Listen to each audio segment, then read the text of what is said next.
Yo, so guys, welcome back to another video. This is another sort of US history type reaction, and this one is Star Spangled Banner as you've never heard it, and just to sort of read the description to sort of understand a story of how our national anthem came to be. Again, this may not be 100%, this may be like sort of some parts of the video may sort of be exaggerated or may not necessarily be true, but I'm still interested in sort of seeing the history behind the national anthem and is it the flag as well? I'm not too sure. We'll see.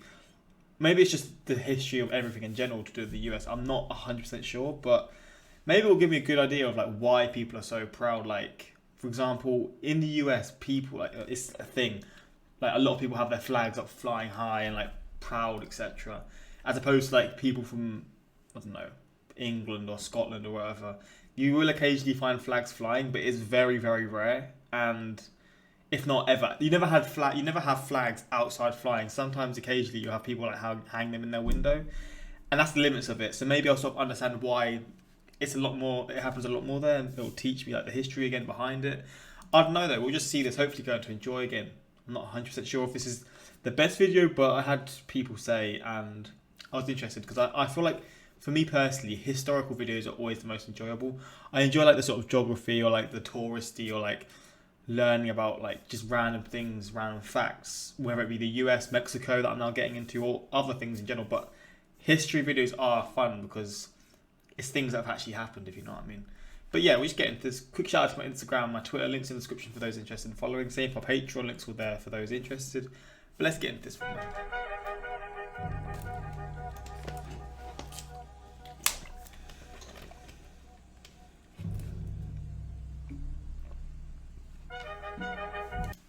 Did I say the title?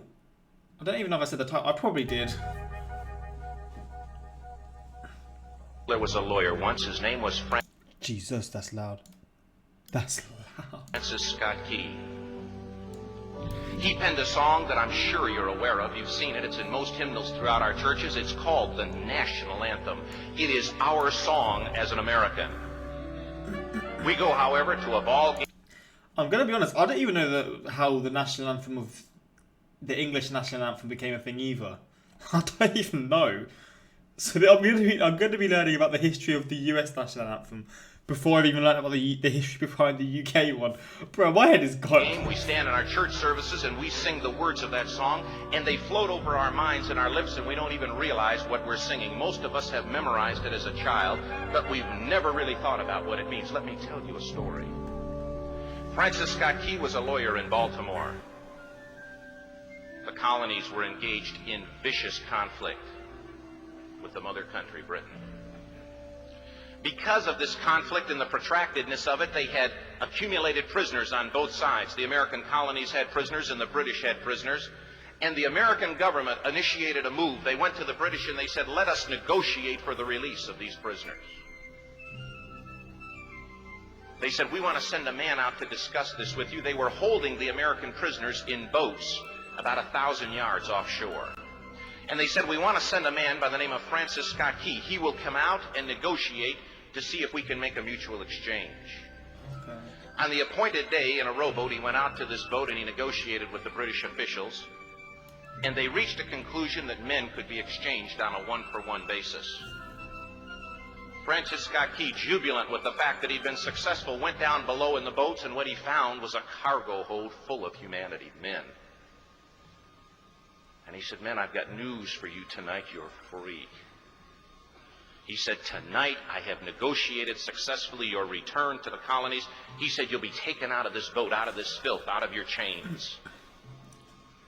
As he went back up on board to arrange for their passage to the shore, the admiral came and he said, we have a slight problem. Oh, God. He said, we will still honor our commitment to release these men, but it'll be merely academic after tonight. It won't matter. And Francis Scott Key said, what do you mean? He said, well, Mr. Key, he said, tonight we have laid an ultimatum upon the colonies. Your people will either capitulate and lay down the colors of that flag that you think so much of, or you see that fort right over there, Fort Henry? He said, we're going to remove it from the face of the earth. He said, how are you going to do that? He said, if you will, scan the horizon of the sea. And as he looked, he could see hundreds of little dots. And he said, Boats, that's the entire British war fleet. Fucking hell. He said, all of the gunpowder, all of the armament is being called upon to demolish that fort. It will be here within striking distance in a matter of about 2.5 hours. He said, the war is over. These men would be free anyway. He said, you can't shell that fort. He said, that's a large fort. He said, it's full of women and children. He says, it's predominantly not a military fort. He said, don't worry about it. They said, we've left them a way out. And he said, what's that? He said, do you see that flag way up on the rampart? He said, we have told them that if they will lower that flag, the shelling will stop immediately. And we'll know that they've surrendered, and you'll now be under British rule. Francis Scott Key went down below and told the men what was about to happen. And they said, how many ships? He said, hundreds. The ships got closer. Francis Scott Key went back up on top and he said, men, I'll shout down to you what's going on as we watch. As twilight began to fall.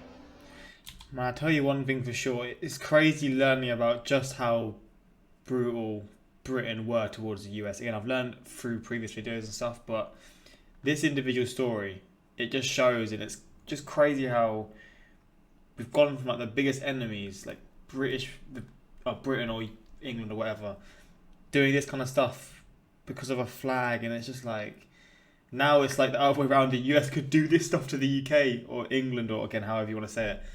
But I mean, obviously the US haven't done that, which is it's interesting because there's a lot of countries in history, whether it's like the Soviet Union or I don't know, like China or like empires. Like I feel like when you attack one country, the other country always seeks for a revenge in like the future, like whether it be 10 years, 100 years, they always want to get back on you. But I guess this wasn't the same thing. Maybe just the US being as powerful as it is was the one up on the UK or Britain. But I mean, yeah, it's interesting how this is like forming out so far, how the story is. But I'm sensing maybe with the flag, maybe they chose to have it up. I don't know though, because I mean, if you're put in that position, would you? But if they do that, then I can fully see why people from the US are so proud of their flag, because of that sort of story. I mean, that shows more strength than anything. And as the haze hung over the ocean as it does at sunset, suddenly the British war fleet unleashed. So they kept it. The sound was deafening. There were so many guns that there were no reliefs. He said it was absolutely impossible to talk or hear. He said suddenly the sky, although dark, was suddenly lit. And he says from down below, all he could hear the men, the prisoners, saying was, tell us where the flag is. Oh, wow. What have they done with the flag? Is the flag still flying over the rampart? Tell us. 1 hour, 2 hours, 3 hours into the shelling. Every time the bomb would explode and it would be close to the flag, they could see the flag in the illuminated red glare of that bomb. Standing, and baby. Francis Scott Key would report down to the men below, it's still up. It's not down. The admiral came and he said, your people are insane. He said, what's the matter with them? He said, don't they understand this is an impossible situation? Francis Scott Key said he remembered what George Washington had said. He said the thing that sets the American Christian apart from all other people in the world is he will die on his feet before he'll live on his knees. The admiral said, we have now instructed all of the guns to focus on the rampart to take that flag down. It's going for the flag in this He said, we don't understand something. Our reconnaissance tells us that that flag has been hit directly again and again and again, and yet it's still flying. We don't understand that. But he said, now we're about to bring every gun for the next 3 hours to bear on that point. Francis Scott Key said the barrage was unmerciful. All that he could hear was the men down below praying. The prayer God keep that flag flying where we last saw it. Sunrise came. He said there was a heavy mist hanging over the land, but the rampart was tall enough. There stood the flag, completely nondescript, in shreds. What the fuck? The flagpole itself was at a crazy angle, but the flag was still at the top. Francis Scott Key went aboard and immediately went into Fort Henry to see what had happened. And what he'd found had happened was that that flagpole and that flag had suffered repetitious direct hits. And when hit had fallen, but men, fathers, who knew what it meant for that flag to be on the ground, although knowing that all of the British guns were trained on it, walked over and held it up humanly until they died. Fucking hell. Their bodies were removed and others took their place. Is this true? Francis Scott Key. If that is true, that is insane. Again, I don't know. Again, this may some of the some of the descriptions of this may be off, but the general sort of idea of this, or the general sort of story, is just ridiculous. And again, if this is true, it shows. Is this something that people are like taught in schools within the US? This this individual story. Because goddamn. He said what held that flagpole in place at that unusual angle were patriots' bodies. He penned the song, "Oh, say can you see by the dawn's early light what so proudly we hailed at the twilight's last gleaming? Or the rocket's red glare, the bombs bursting in air, gave proof through the night that the flag was still there. Oh, say, does that star-spangled banner yet fly and wave o'er the land of the free and the home of the brave? The debt was demanded. The price, it was paid." Oh, say, can you see? This is the Armored Patriots video, isn't it? So Americans went, oh, America! Type it in the comments if that's what you're doing right now. So proudly we hail at the twilight's last gleaming, whose broad stripes and bright stars through the perilous fight o'er the ramparts we watched were so gallantly streaming, and the rockets break through, the bombs bursting in. I tell you what, there's actual, when you actually sort of see, oh my days, I didn't really like realize the true history behind the lyrics of it as well, or the wording. I can't even believe this.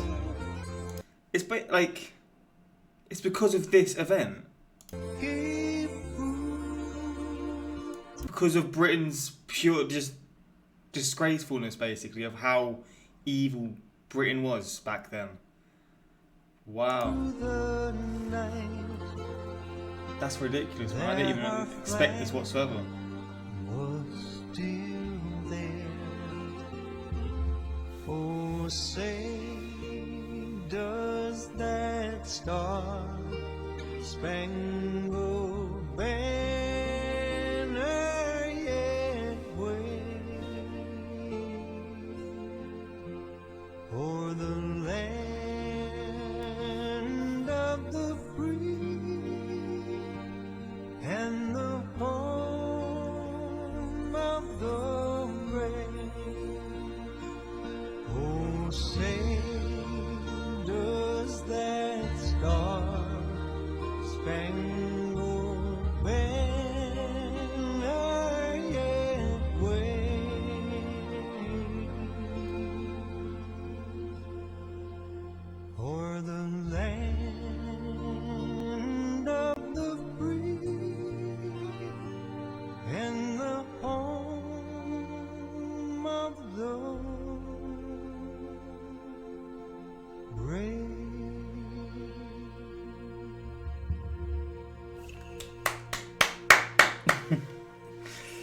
Again, I didn't.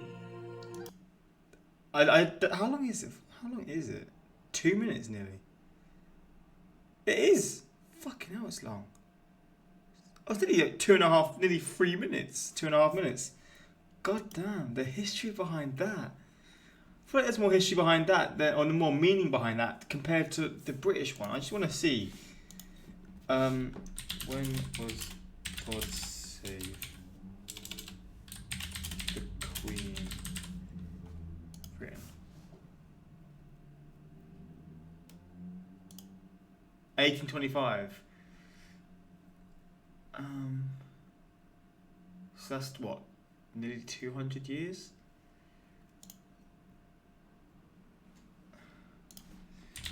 When was...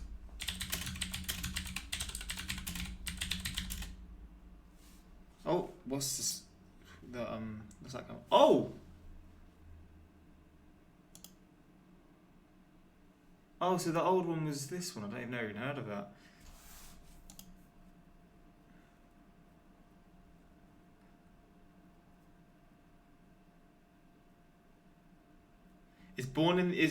What's the Miley Cyrus song called?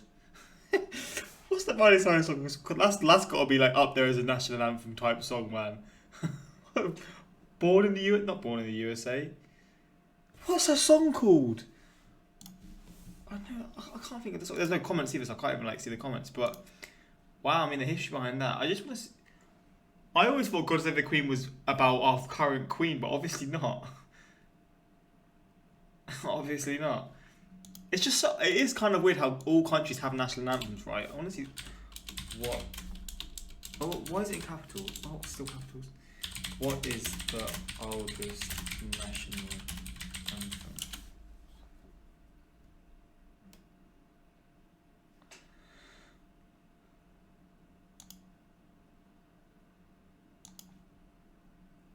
What is the world oldest national anthem of which country? Oh, it's actually the oldest. Oh wow. Japanese from 905. Fucking hell. That's ridiculous. God damn. But yeah, hopefully you enjoyed this one. It's a bit of a different one, but I enjoyed this a lot. Very, very interesting sort of backstory. And I know the Patriots out there, you boys love this one. You boys and girls, you love this one. I just want people to comment America or USA in the comments to tell me if you were singing the national anthem during the time it was on. But yeah, hopefully you enjoyed this one. More of the stuff on the way, just get suggesting what sort of videos you want to see. And yeah, until next time, like, subscribe. Peace.